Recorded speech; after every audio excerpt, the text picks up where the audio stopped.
Eden Lake is one of those movies that I have heard a lot about. A lot of people recommend it as a really good thriller. Now, this came out at a time in Britain where there was lots of ASBOs and youth problems of delinquents and that such like. And there was a slew of movies that came out, most notably I can think of F and a whole host of other ones. And that's what kind of put me off this movie. I didn't really want to see another one of these movies where it kind of half glamorised the lives of these youths and how destructive and self-destructive they were.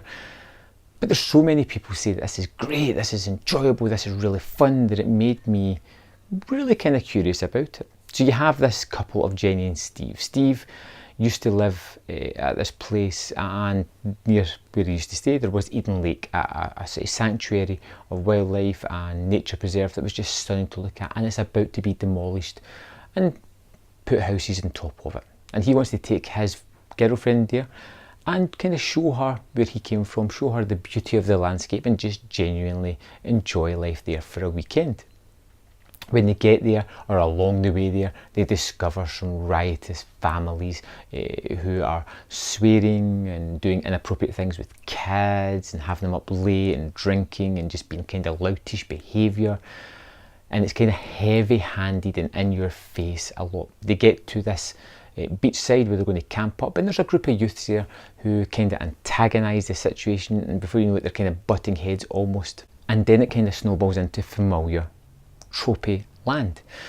You know, you have this couple, you have this group of youths who are around about the 15, 16 age, and they start to kind of butt heads and antagonise each other, and before you know it, the situation escalates.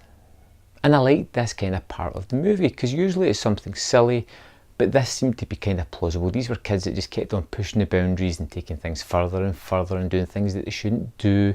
And then before you know it, the adults are enraged, and then a fight breaks out and something happens, and there is retribution on the horizon. And that's what happens in this movie, and things escalate ever so quickly. And you have Steve and Jenny who are on the run, trapped in these woods from this group of youths who seem to know the land like the back of their hand, who are led by this really terrible head figure, this kind of guy, this guy who's taken charge of the youth, who kind of drives everything and makes people do things that they may not want to do, but he is definitely going to sort of maintain this power and force them to take part in his actions. And Jack O'Connell plays Brent, this kind of head hoodie youth delinquent who almost kind of revels in the role. He is fantastic. It is a great performance from him here as this lout who has a taste of power, who sees these people afraid of him and is willing to do the most horrendous thing and willing for this kind of retribution. And the movie kind of builds up, and it becomes a tale of survival for Jenny and Steve, Steve played by Michael Fassbender, who in a sort of earlier role just shows the quality that he's got. And it becomes rather realistic. It doesn't jump to the fantastical. It doesn't take me out the story by doing something ludicrous.